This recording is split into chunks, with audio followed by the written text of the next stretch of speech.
what's your advice to your clients and investors right now as far as how they should position from a sector basis or, given the current market dynamics?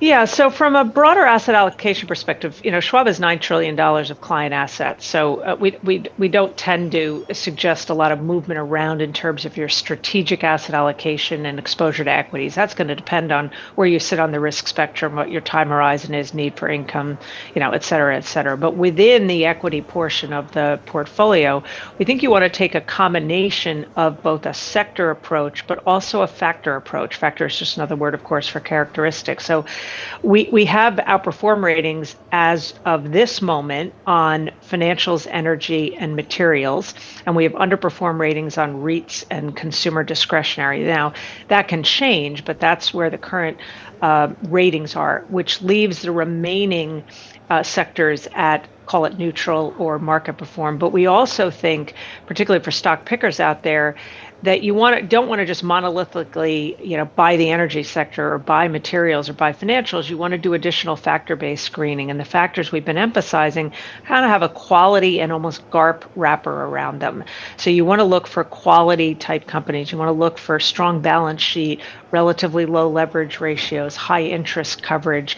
You want to have a combination of growth and value factors so that positive earnings growth, earnings stability, but also somewhat reasonable valuations. You want to have that value component to it. So again, it's kind of a quality wrapper, but you want to bring into the mix a screening for factors so that within sectors that might look attractive to us, you're also taking that additional step of screening for the highest quality companies.